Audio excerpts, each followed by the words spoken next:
You ask Tiger to solve. This deals with linear equations with one unknown. The final result is x equals -13. Let's solve it step by step. Simplify the expression.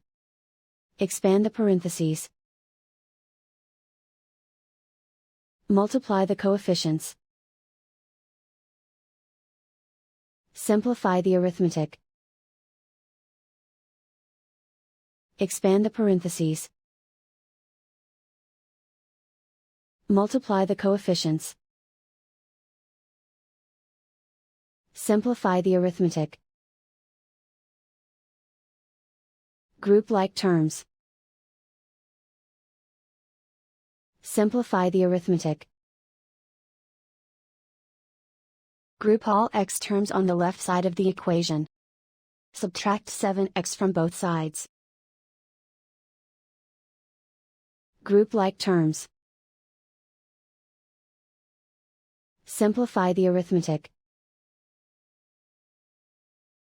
Group like terms. Simplify the arithmetic.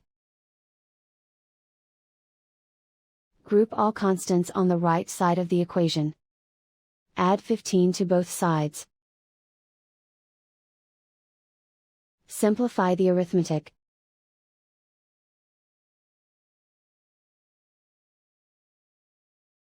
Convert the x into a positive number. Multiply both sides by -1.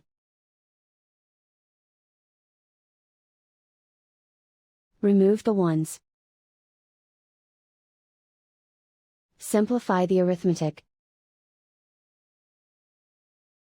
And so the final result is x equals -13.